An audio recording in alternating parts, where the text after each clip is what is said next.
네, 글로벌 전략가이드 오늘은 좀 더 국내에 좀 집중해보는 시간 갖도록 하겠습니다. 신한투자증권 황유연 PB팀장께서 나오셨습니다. 팀장님 안녕하세요. 안녕하세요. 네, 코스피 코스닥이 트럼프 취임 이후에 네. 그간에 한 20일부터 전일까지 코스피가 4%, 코스닥이 7% 올랐습니다. 그러니까 전 세계에서 지난해에 꼴찌였던 것을 감안하면 정말 그렇죠. 2025년 네. 들어서 정말 다행이다라는 생각이 들죠. 네. 트럼프 당선 후 성적만 놓고 보면 미국은 물론 중국과 일본 증시도 압도하고 있습니다. 현재의 코스피 코스닥의 상황 어떻게 보고 네. 계신가요? 다행히 일단은 연기금 쪽에서 계속 꾸준하게 매수를 해주면서 시장은 계속 안정적인 모습을 좀 보여주고 있습니다. 대형주들이 상대적인 좀 부진을 하긴 합니다만 지금 일부 조선주라던가 그리고 코스닥에 있는 여러 섹터들이 돌아가면서 순환매하면서 계속 다 저점을 높여서 상승하고 있는 상황이다 보니까 지수 때는 뭐 말씀해 주셨던 것처럼 지수도 상황이 좋기는 합니다만 개별 종목이나 섹터들을 잘 선택하셨던 분들이라고 하면 사실 올해 꽤 괜찮은 수익이 아마 나고 있는 상황이라고 생각을 하고 있습니다. 일단은 매크로 환경, 뭐 트럼프의 당선 때부터 시작됐던 그런 매크로 변동성들이 이제 다 시장이 아마 적응을 한 것 같고 우리가 또 한번 일기 때 겪었던 것들이 있기 때문에 심리적으로 어떻게 보면 마음이 심리적으로 매매하실 때 다 대응을 하고 그러시지는 몰라도 일단은 안정적으로 움직여가는 모습이고요. 지난주에서는 외국인들이 코스닥에서 현물 쪽에서 순매수가 좀 많이 들어왔었고요. 어제는 외국인들이 선물 쪽에서 코스피 선물에서 한 5천 계약 이상, 5천 계약 정도 수준을 장중에는 한 6천 계약 이상 샀던 걸로 기억이 나는데요. 그 정도 매수가 들어왔던 기억이 있습니다. 그렇기 때문에 일단 수급적으로도 양호한 상황이라고 볼 수 있고요. 특히 어제 삼성전자 같은 경우는 외국인들이 쌍끌이 매수하는 그런 모습도 보였습니다.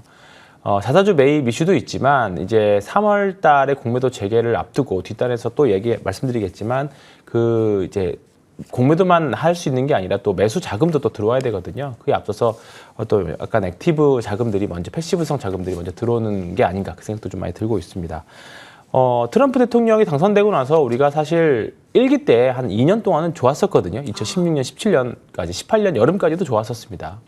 근데 우리가 충격이 있었던 게 2018년 하반기가 굉장히 좀 임팩트가 셌기 때문에 대부분의 투자자들이 겁을 좀 약간 불안한 심리를 많이 가졌을 거라고 생각을 좀 드는데 그 부분에 있어서는 그때랑 어떻게 보면 지금 패턴이 거의 비슷하게 흘러가는 것 같고요.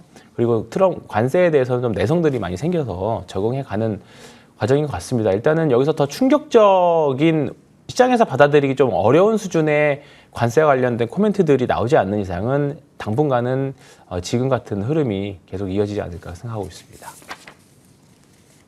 지수도 좋지만 다행히 이제 개별 종목들의 이제 이슈도 장점들이 참 많다라고 해주셨는데 그동안은 이제 조방원이 시장을 이끌었다면 지금은 이제 뭐 로방원이라고 조금 변경된 부분이 있습니다.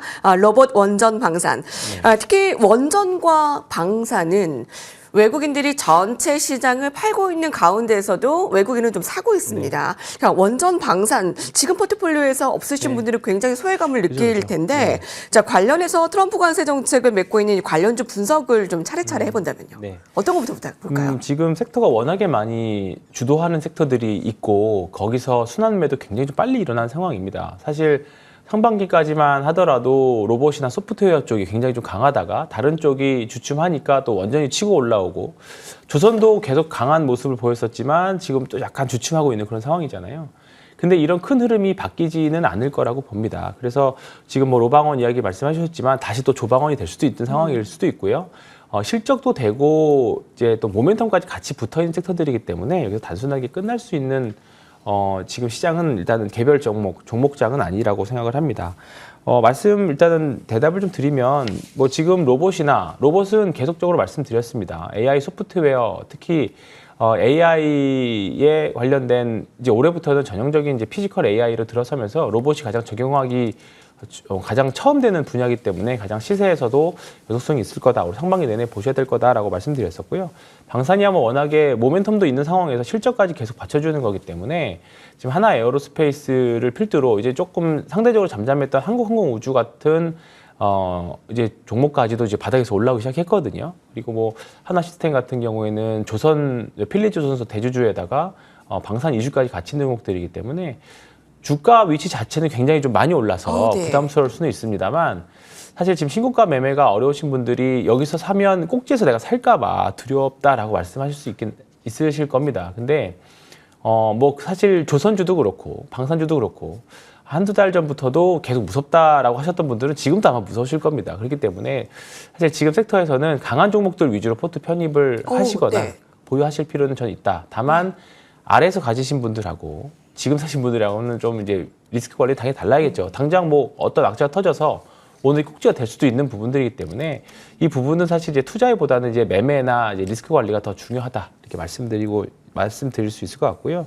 상대적으로 뭐 지금 자동차 주식들이 관세에 있어서 조금 타격이 좀 있다 보니까 외국인들도 쉽지는 팔고요. 않습니다. 예, 그렇기 때문에 지금 특히나 한국 시장이 거래 대금이나 이제 조금 섹터의 쏠림 현상이 심하기 때문에 이런 부분들이 좀 리스크가 해소되기 전까지는 아마 당분간은 조금 되지 않을까. 포트를 재편하실 필요는 저는 있다라고 생각합니다. 그래서 관세에 상대적으로 편한 흐름 쪽에서 매매를 하시는 게 낫지 않을까 생각하고 있습니다. 네.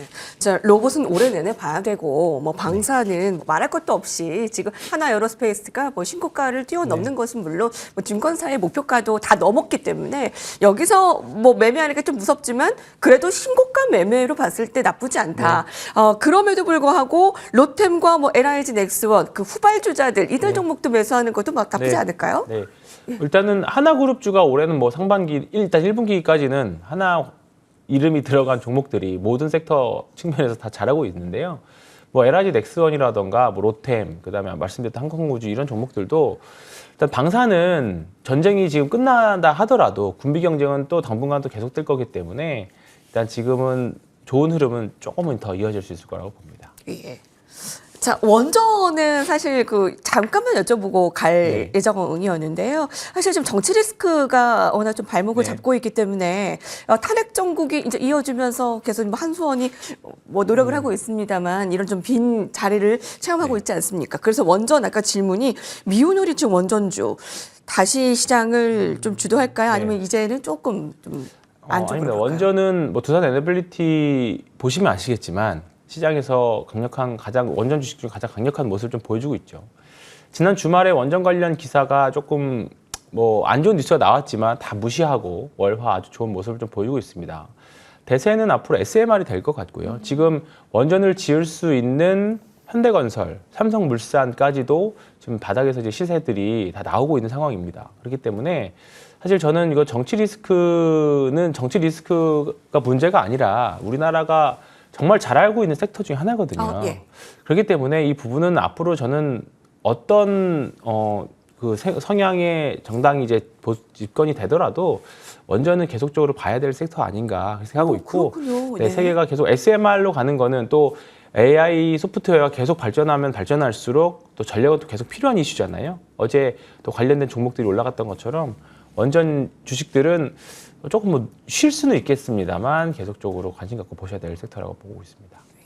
네. 탄핵 정국 속에 지금 원전 정부 협상력을 제대로 발휘하지 못하고 있는 우려감에도 불구하고 뭐 원전은 이제 올해 내내 좀 봐야 된다라고 의견을 주셨고요. 자, 그렇게 그 로방원이냐 조방원이냐는 크게 중요한 것 같지 않습니다. 로방원에서 조방원이 될 수도 있고 뭐 이렇게 되기 때문에 사실 조선도 이제 많이 올랐는데 그 안에서 다음 달에 팀장님 공매도가 재개됩니다. 3월 30일부터. 자, 그래서 약간 조선주가 벌써부터 좀 긴장을 하고 있는 게 아니냐라는 우려감도 있는데 좀 공매도에 대한 부분이 이제 계속 좀 전면적으로 수정을 하고 있다라고 하잖아요. 우리가 좀 어떤 대처를 하면 될까요? 뭐 공매도라고 해서 공매도를 우리가 할 수 있는 입장에서 본다라고 하면 앞으로 모멘텀들이 계속 대기하고 있는 입장에서 공매도를 하기는 단순하게 많이 올랐다고 해서 공매도를 치기에는 부담이 있는 것도 사실입니다. 왜냐하면 미국에서 또 다른 수주가 나온다거나 뭐 LNG와 관련된 이슈가 나온다거나 뭐 군항 관련 이슈가 나온다라고 하면 공매도 무시하고 또 주가는 더 세게 올라갈 수 있는 부분들이잖아요. 그러면 공매도 입장에서도 굉장히 이런 부분이 부담스러울 수 있고요. 또 주가가 아무리 많이 밑에 있더라 하더라도 더 내려갈 수도 있기 때문에 공매도를 안 치는 것도 아니거든요. 기본적으로 공매도는 추세 추종을 하기 때문에 그런 부분에 있어서는 너무 저는 두려워하실 필요는 없다. 왜냐하면 공매도를 치기 위해서는 롱자금도 페어로 같이 들어와야 되거든요. 그렇기 때문에 삼성전자 같은 경우에는 지금 같은 실적이나 밸류에서 공매도를 잘 치기에도 좀 애매하고요. 따로 위에 있는 종목들은 다 이유들이 다 있거든요. 그렇기 때문에 저는 너무 그 걱정하지 않으셔도 된다. 그리고 이번에 제도가 많이 개편되고 그래도 좀 투명화되기 때문에 그래도 우리가 과거에 같은 좀 우리가 사실 우려했던 거는 불법 공매도 같은 부분들인데 그 부분들만 잡아준다라고 하면 오히려 시장 거래대금도 늘고 외국인 투자자들이 더 많이 들어올 걸로 보기 때문에 저는 긍정적으로 생각합니다. 네. 코스피 6일 연속의 상승, 코스닥의 강한 상승, 뭐 다행입니다. 자, 여기서 예전에 사신 분들과 또 최근에 사신 분들의 리스크 관리는 조금 다르겠지만 좀 전략들 좀 세워주세요.